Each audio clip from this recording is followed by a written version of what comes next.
morning and welcome to Saturday. It is the 25th of April today.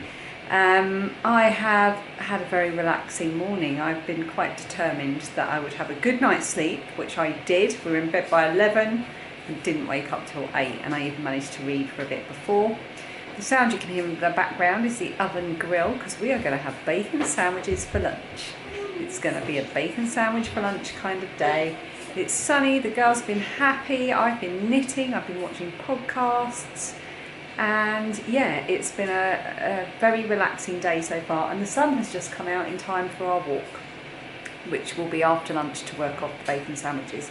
Phoebe is pescatarian, and we have discovered some corn pretend bacon for her, so we're going to see what that's like. It's looking good so far, and yeah, it's just been a really chilled out Saturday so far, and I'm really happy about that. Been catching up on some of the comments from over the last couple of days, so thank you so much to everyone that's left a lovely few words and commented on things, and I'm really glad that you enjoyed the Denmark video from yesterday.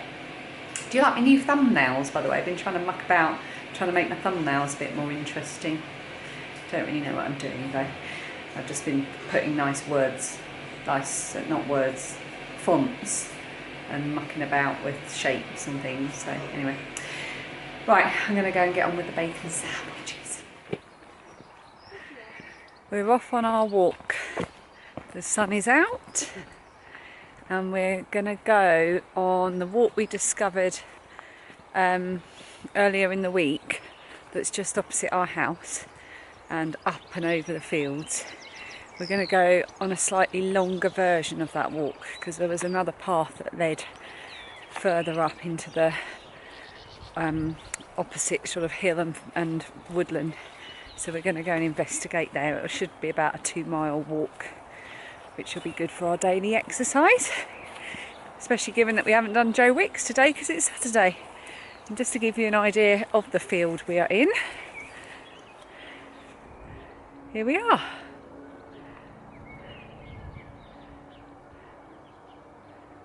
And that's a telephone mast. That's how I can upload. No, I don't upload using a telephone mast. What am I talking about? I upload using Wi-Fi. So I can respond to you on Instagram. No, I don't do that either because I'm logged on as well. Forget about the telephone mast.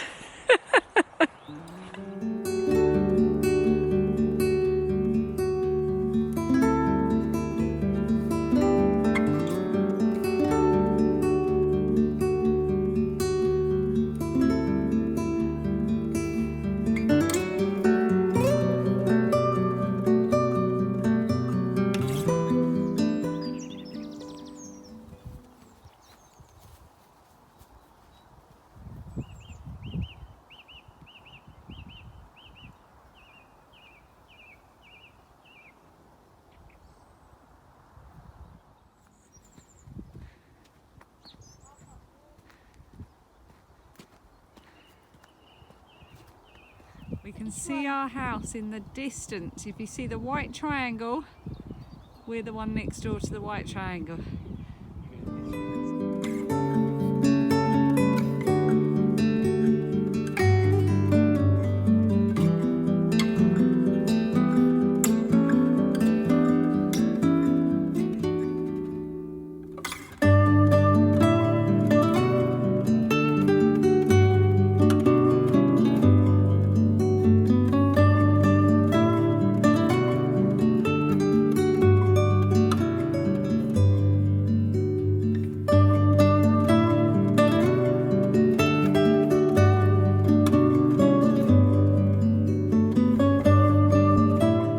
Right, we're now on a footpath going through a little bit of woodland, heading back towards the main road that runs through the village, the bottom of the village.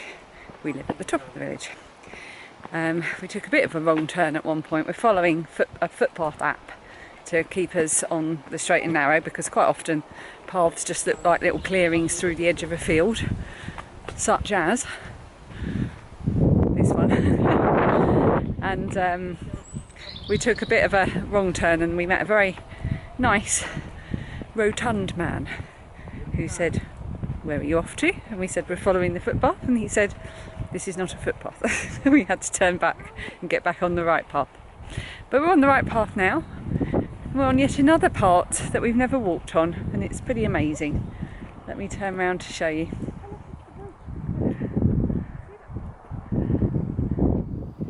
That is the Dartford Bridge in the distance. Can you see it? The two sets of white pillars sticking up. Also known as the Queen Elizabeth Bridge.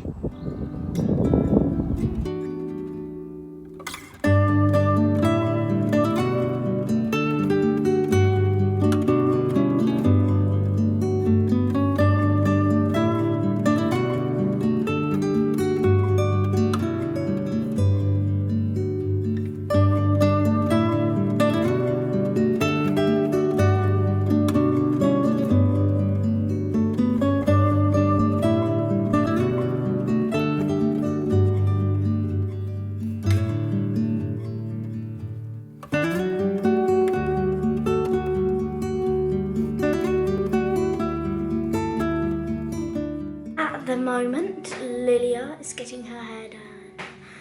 I have my hair towel on, waiting to get mine done. Here is the footage. We'll proceed in this progress shortly. So here's Lilia's hair, and we even straightened it apart from that bit. Look, there's a curly bit just there. So there you go. You can see that she's got the purpley bits, and we're gonna try and do a bit more at the front, aren't we? Now we know how it works. Yeah. But it came out really well. Thank you. Right, stay still. Here's Phoebe's hair. But she can't. Vogue. Are you voguing? Yeah, you're going to be trouble, aren't you, when you're a teenager?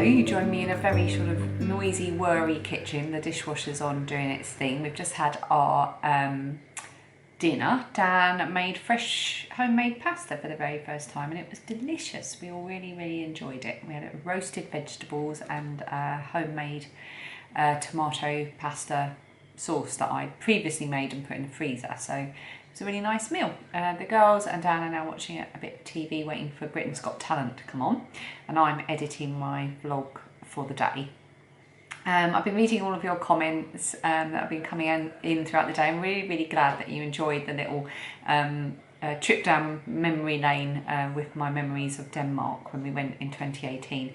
If you enjoyed that, you might enjoy our I did a Scotland vlog. It's about a 45-minute video about our trip to Scotland last year. Hang on, I'm just going to shut the kitchen door. Sorry, a bit of background noise from the telly in the living room. Yeah, I did a vlog basically about our trip to Scotland last summer, and that is on our family channel, which is This Little Wonderful Life, and I will link to that on the screen and underneath this video if you would like to go and watch that if you haven't seen it already. And also thank you to everyone who's been coming up with suggestions for what to do with my yarn that I bought in Denmark. It was one skein of fingering weight yarn and one skein of mohair. Quite a lot of you have said the Snuggle Down Cow by So Sweet Violet, and that is beautiful, but I don't fancy it. I don't know why. I think I've just got quite a few cows, so I don't know, I just wanted something a bit more open to sort of really make the most of the mohair, to sort of show it off on its own rather than held double, if that makes sense. Somebody else suggested the Maya shawl by Helda Panagari. I probably said that wrong. And I went to check that out, and it's beautiful. It's a crochet pattern, and the first person I saw when I opened it up in the project pictures on the front page of the pattern page was Claudia of Crochet Luna, who I was speaking about the other day and who I co-host the Dodgy Bag Mail with, so maybe that's a bit of a sign. It is a beautiful pattern. And then a couple of other people have suggested other things. I'm compiling a list as I read the comments, so I can go and have a good browse around Ravelry at all of your suggestions. Someone said that Tanis Fibre Arts has got a t-shirt pattern coming out in May that would be good for it, so I'll keep an eye out for that. Yeah, so thank you for all the suggestions, and just keep an eye on the time. Also, for everyone who thinks it was Dan windsurfing or kite surfing in the video yesterday, it was not. He'd break something. He'd put out a hip or something if he did that. It was a very, very sporty Danish man that was doing that. It was on our first night in Denmark. And we literally just wandered down to have an investigate of the local town and see what the beach was like. And we sat on the end of the pier, and this guy was just doing that for ages, made us all feel very sort of pasty and British, while he was being all sort of tanned and sporty and strong and impressive. But it wasn't done. And yeah, so that's it. I just wanted to catch up with you. It's been a really lovely, relaxing day. We had a really lovely walk. And now we're just getting ready to settle down and watch a bit of TV together as a family, knowing that we don't have to get up at 7 tomorrow. We don't have to do exercise with Joe Wicks for at least another 48 hours.